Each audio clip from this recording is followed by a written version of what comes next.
Welcome to the only daily podcast focusing on compliance news of the day. Each morning, start your day with a cup of coffee and Tom Fox, the voice of compliance, to hear about 4 of the top compliance, corruption, or leadership stories you will need to start your day. The Daily Compliance News is a production of the Compliance Podcast Network.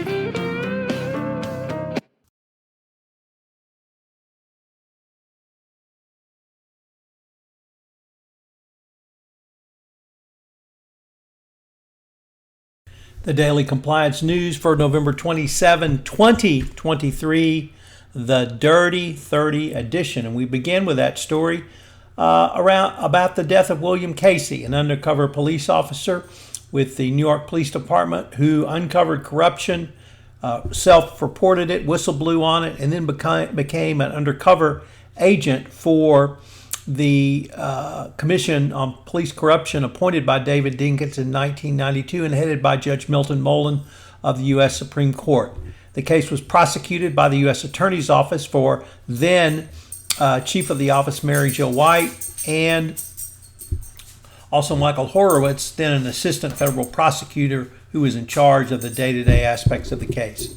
It is the largest amount of corruption ever uncovered by the New York Police Department, and Casey was instrumental in bringing down the corrupt cops. Next up from Forbes, blood renewables, not a term I had heard, but corruption in the blood renewables in the Western Sahara. We've obviously heard of blood diamonds, but now it seems that crude oil has corrupted as many people. In the budget for 2024, Morocco's government has huge plans for green energy. However, the land is allocated under military occupation, so it's going to be difficult to do so, and apparently the corruption is rampant. Next up from the Wall Street Journal, why you should never do a reverse merger. The Industrial and Commercial Bank of China, the world's largest bank, paid $1 to get a place on Wall Street in the last decade in the 2010s.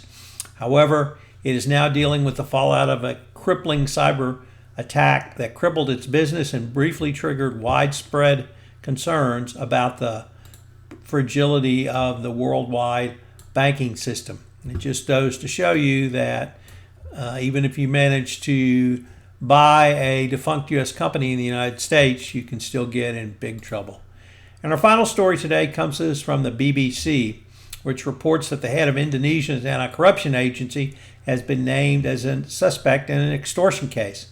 Police said there was enough evidence to link the chairman of the Corruption Eradication Commission to corruption at the country's Ministry of Agriculture. The Minister of Agriculture himself has been detained in this investigation, and there's allegedly sufficient evidence that the head of the Anti-Corruption Commission is also involved in this same scandal.